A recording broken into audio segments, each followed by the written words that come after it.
music bar here. In the form we have a thread about making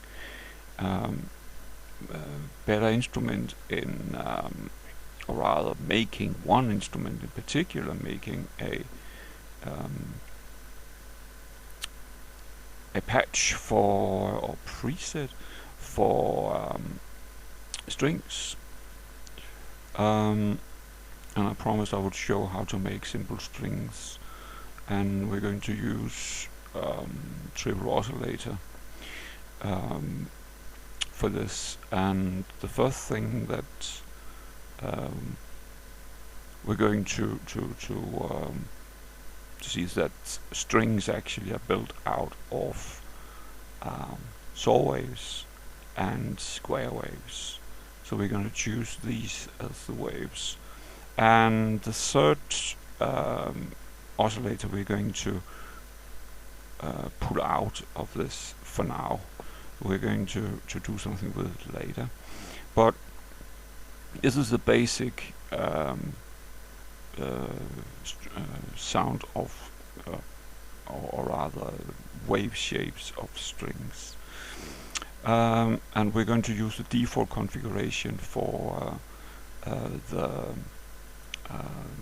the coarse detune, I would say 0 and -12. And I know that this is going to be extremely loud if I play it now, so I'm going to pull it down to about 30%.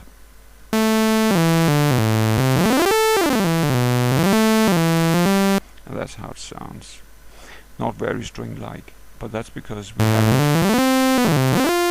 we haven't really made it instrumental yet. I think we'll put this a little bit more down actually. More like kazoo now, isn't it? But that's actually also the same frequencies. The next part we do to create an instrument after we have set these wave shapes, and actually we're going to do something in the fine detune. We're just going to say we're going to put this in at about 12 and 12 the other way, and opposite here. Sorry, opposite here. 12, and it's just gonna give it a little subtle detuning.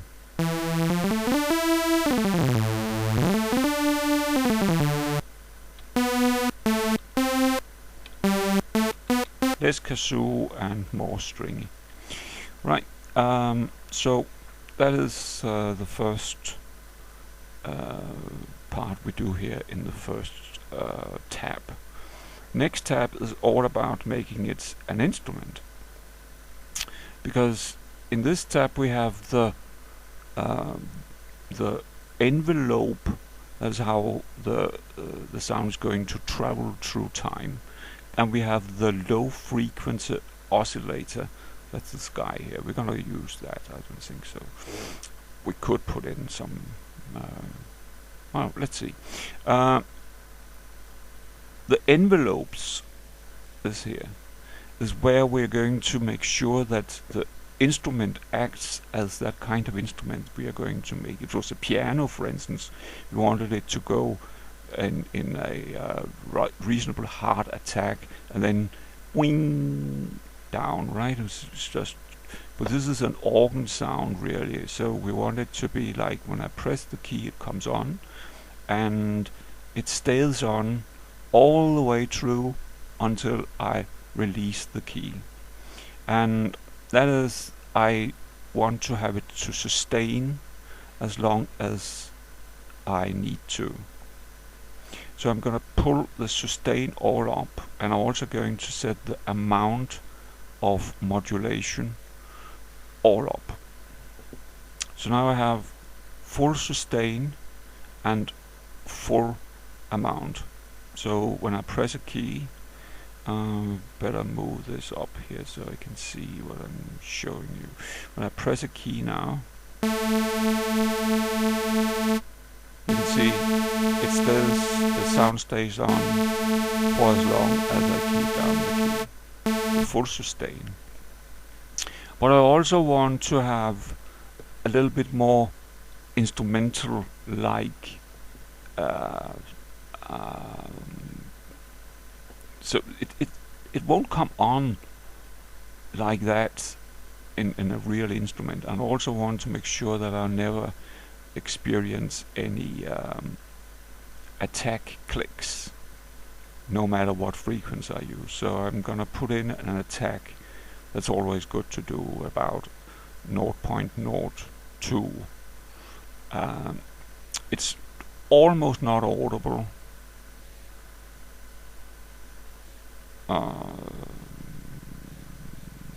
It didn't move. It's almost not audible. Let's see again.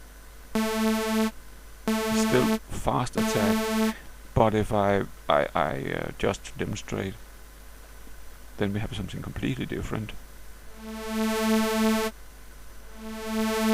Right, but I'm just gonna use this. I thought it would have kept it didn't. 0.02. Right, and I also want to make sure that it actually changes changes like an instrument when I release the key. If I just tap the key, you will hear that the instruments shut off immediately. Sometimes I might like that, but I don't like it now, because it's a big strings, so they should kind of hang a bit, and that is the release. So I add a little bit of release. Now we can hear how it's, and also by adding this amount of release, make sure that I do not have any artifact clicks when I release a key, like that. So full sustain because it's an organ-like instrument, and a little bit release, a little bit of attack. The decay is not an option at all in this instrument, because we do not want to have any change in the instrument as we hold the key. So that is won't have any time here, and so for the hold, because we have full sustain. So our envelope would look like something like this.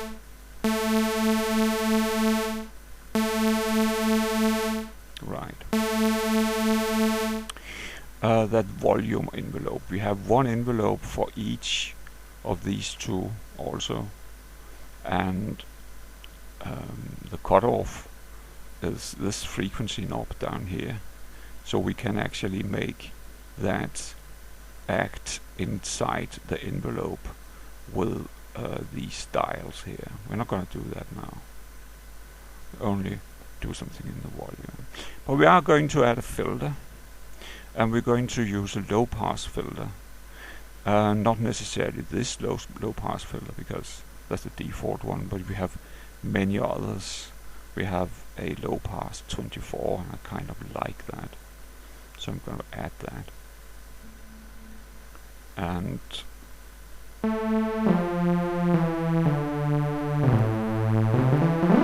low pass filter will give you the opportunity to make a dooth, or rather open or sandy sound. You can listen to the difference here when I play a little diet chord here. How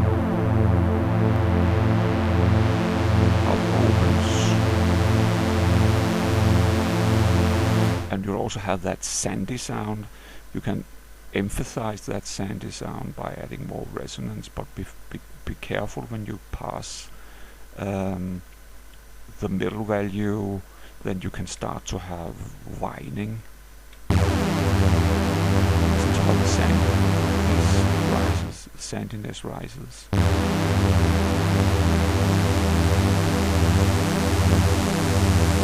but it's dangerous, especially with a Moog filter. You can never ever have more resonance than 0.8. Then it goes out of this world and you loses your hearing.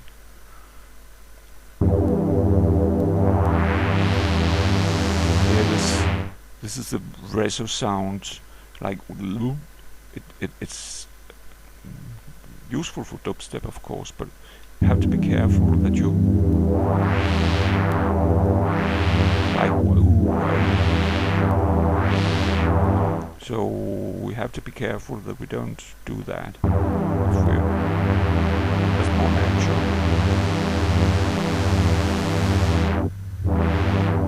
So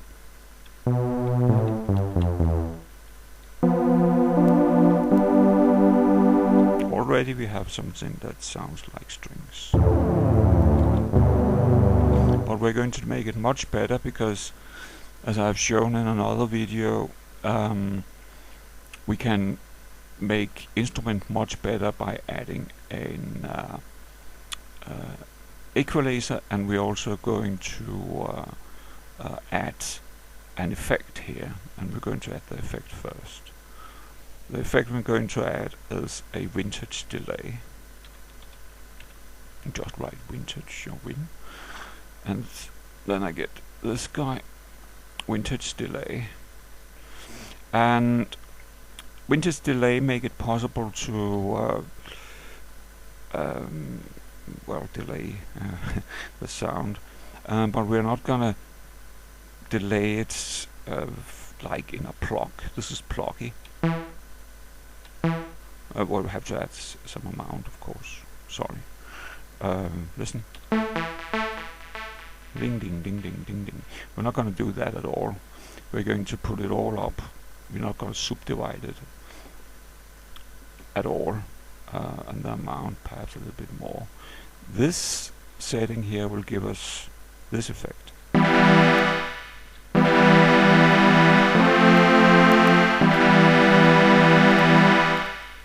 Like it's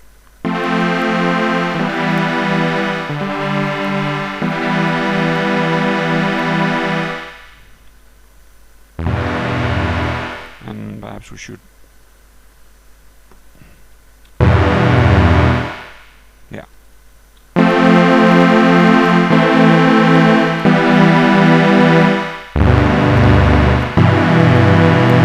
quite stringy. We'll keep the stereo width completely up.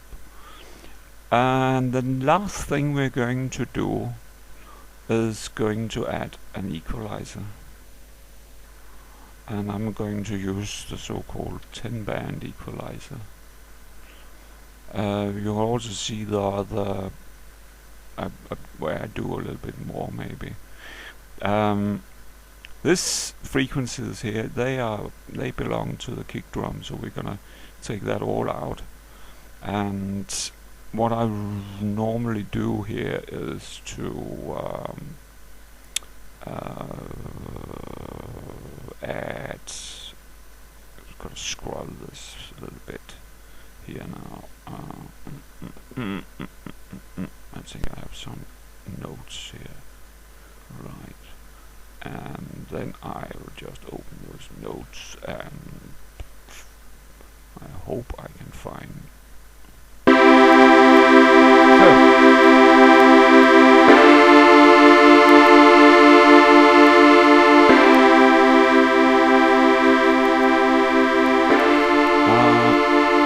And the equalizer's control. So now, by listening, I can hear if I do something right or wrong.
So now we have these strings. Oops.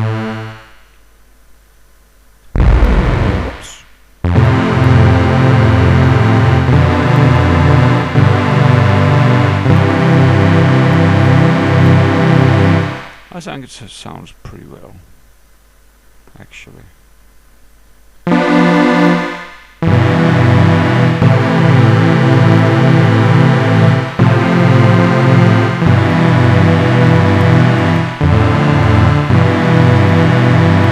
But as you remember, we had one more oscillator here in, and I took that all the way down.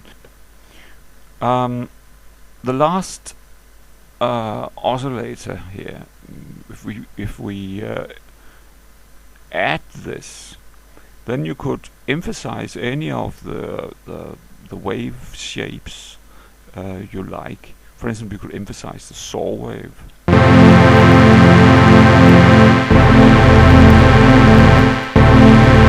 There's a little bit more snare. Remember, this is a very low frequency because we are at -24 semitones with the oscillator tree. And you could emphasize for the square wave. It's a very subtle difference. But but often you would hear this used as in order to give it like an undulating undertone by using a sine. Listen.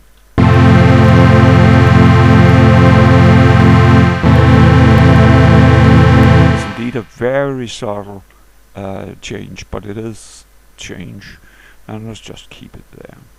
And of course you can add more by adding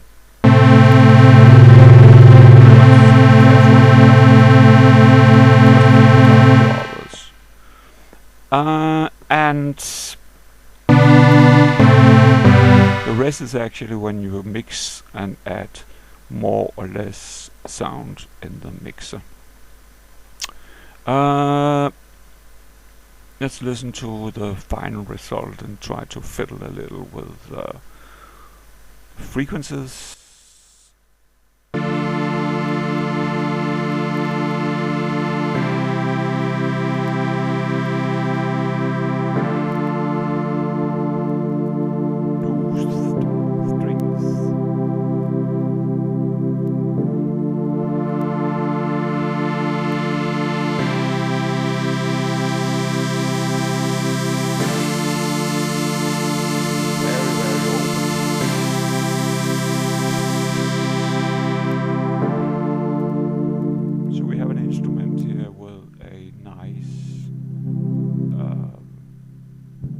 Respond to the frequency, and of course you can automate every knob in every dial in elements. So this could be over time, right, through the instruments, through the project.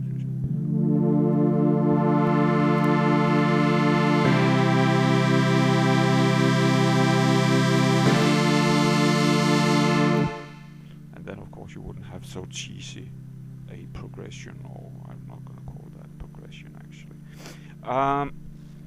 So that was how to catch a fish. Make an very simple preset in triple oscillator for a string pad.